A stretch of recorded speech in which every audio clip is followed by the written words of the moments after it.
There has been a recent missile attack at a town called Kramatorsk at a railroad station, and there are apparently dozens of people now killed. These were people who were trying to evacuate because Russia is about to take this area. Now, the missile that hit this area is a Tochka-U, and that's not according to Russian media. That's according to the BBC. This article right here, Kramatorsk station attack, what we know so far. Please note what this looks like. Take a look at this and keep this in mind, because I'm going to show you where else this scene has played out in a purely civilian area, and who was the obvious perpetrator of that. Take a close look at this. And also note that they wrote for children, on behalf of the children, something like that on the side of the missile. So why would Russia write that on the side of this old missile that they don't even use anymore? And it says right here, both sides say Tochka-U missiles were used. Russia being accused of using an Iskander short-range ballistic missile with a cluster munition warhead. But then he later corrected himself as saying it was a Tochka-U. Why is that important? Because Russia doesn't use Tochka-U missiles anymore. They use Iskander missiles.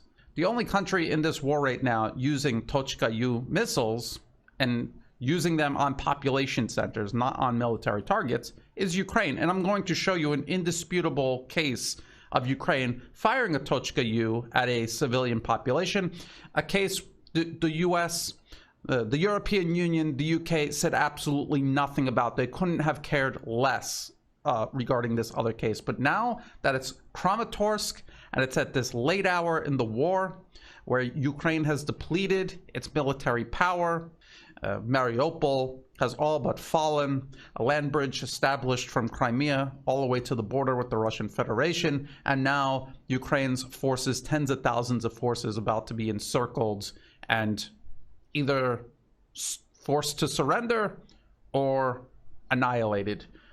Now we have this instant where this missile has hit a civilian area, and now the entire West is screaming about it. And remember, this is the same West that admits that they themselves and Ukraine are fighting an information war. Keep that in mind. They're saying both sides say a Tochka-U missile was used. Russia is saying that because Russia knows that they don't use these missiles. And the best that the BBC can do is say, however, an analysis points to images and videos on social media, so here we go with our open source intelligence again, that appear to show the Russian military using the Tochka-U, but they're not using the Tochka-U. They don't have Tochka-U. They're finding these things in the field and they're assigning blame to Russia. They don't have a picture of Russia actually going around with Tochka-Us before they're fired. Show me images of that, and then I'll believe you that Russia might still be using these very outdated missiles when they have a supply of Iskander missiles to use instead. Now, here is The Guardian. Russia accused of monstrous war crime in Kramatorsk station attack. And you've got Boris Johnson. He says Russia's actions were unconscionable and a war crime, speaking at a press conference with the German Chancellor Olaf Scholz. He said Moscow should declare a ceasefire and withdraw its troops. The war has to stop immediately. Why does the war have to stop immediately, Prime Minister Boris Johnson? I thought Ukraine was winning the war. I thought Russia was 3 days away from starving. That's what I kept hearing for the last month. Why would you want the war to stop now when you've got them on the run?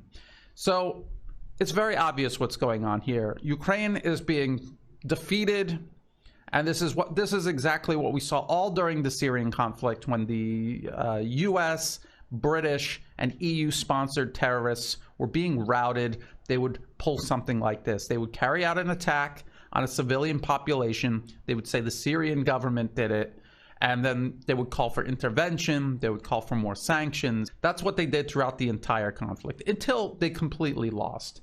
And this is what we're going to see here in Ukraine.